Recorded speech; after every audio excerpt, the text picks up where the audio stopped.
So the camera you should buy is... Hi guys, it's Zatorsky here, and in today's video I'm going to try to explain to you what camera you should actually invest your money in. There are a few main categories that help me choose my best camera, and I'm going to share them with you right now. I can assure you that after watching this video you will have a clear vision and clear understanding of what camera you actually need to purchase. Or not. Either way, let's go. Alright guys, so the first category is actually the budget. This is going to be the main factor on which camera you can purchase, but it's very often overlooked by many people. The best camera you can buy is the one you can afford.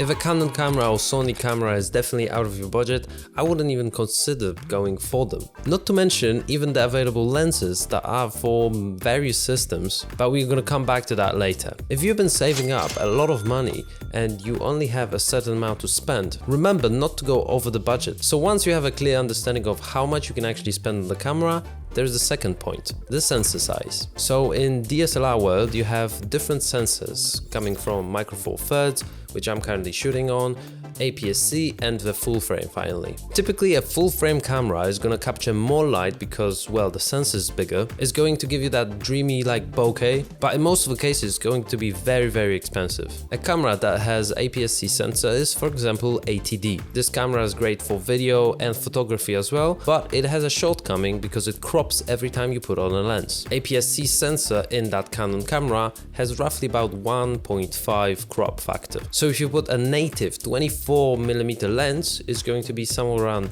32-34 millimeters. So you do have to keep that in mind as well. And then finally we have micro four thirds that have really small sensors. They're great advantages as well as disadvantages to them, but it's all about understanding what are your needs and why do you need this camera for. The sensor size is going to be directly linked to what the camera is going to be used for in your productions. If you need a camera that is going to perform really well in a low light, for example during the night, you definitely need a bigger sensor. But if you need a camera that can do run and gun style shooting, then definitely micro four thirds is going to be better. But each system has different features, pros and cons, and definitely research them before you make a decision. Third category is portability and stealth. If you do a lot of traveling, then portability is definitely going to be a main factor for you. Micro four thirds cameras are usually smaller, hence the sensor size, but they also have much smaller lenses, which makes it so much easier to travel wherever you're going. It's also very important to remember about the lenses, because for example Sony cameras are currently quite small, but the lenses for them have a huge footprint, and if you want to go for Canon lenses,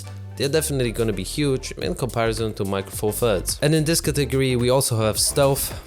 Well, in the age where everybody can get triggered by you pointing a camera in their direction, this might be actually one of the features that you might consider. So if you don't want Karen to come and approach you and ask you sorts of different things, definitely go for a smaller size footprint camera. It's just gonna make your life easier. Another category are the features. If your main priority is photography, then choose a camera that can handle photographs very well. But if you want your camera to record very good quality videos, then focus on those features. This category though really comes down to your personal needs and why you need the camera in the first place. But do remember, you can make really great videos with cameras that have half of the features and cost half of the price than top of the line cameras that you can buy nowadays. Another category is your computer capabilities. If you buy your camera to record in 4K footage and your laptop can't really handle 4K videos, then consider buying a camera that can be supported by your computer. If you buy a camera that can shoot raw 4:2 10-bit color spaces and all that stuff by computer and can handle it,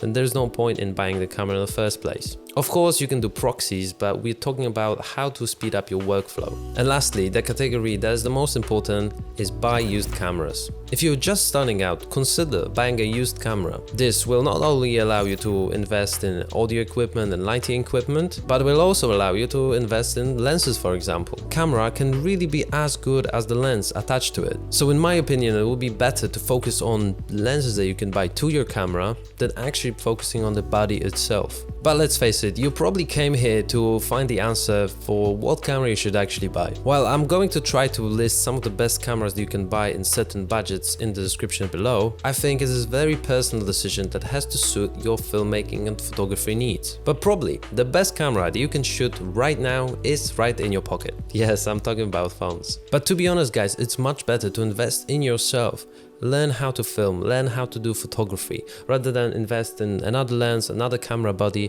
that you're not even gonna use. When buying used gear, you can buy more of that and focus on what's important: audio, lighting, and other different stuff. And after doing a little bit of research, you can actually get it for much less. Alright guys, so some of the cameras that I think would be worth looking into, I will link them right in the description below. But definitely like the video, subscribe, smash the subscribe button to stay updated with all the videos that come very regularly on this channel now. If you have any other questions, comment down below, let me know what you think and what camera you would buy this year. Don't forget to check out these wonderful videos that I made earlier on this channel, and I will see you soon, very soon, right in the near future. Hope it was useful guys, and I'll see you later. Keep creating, and bye.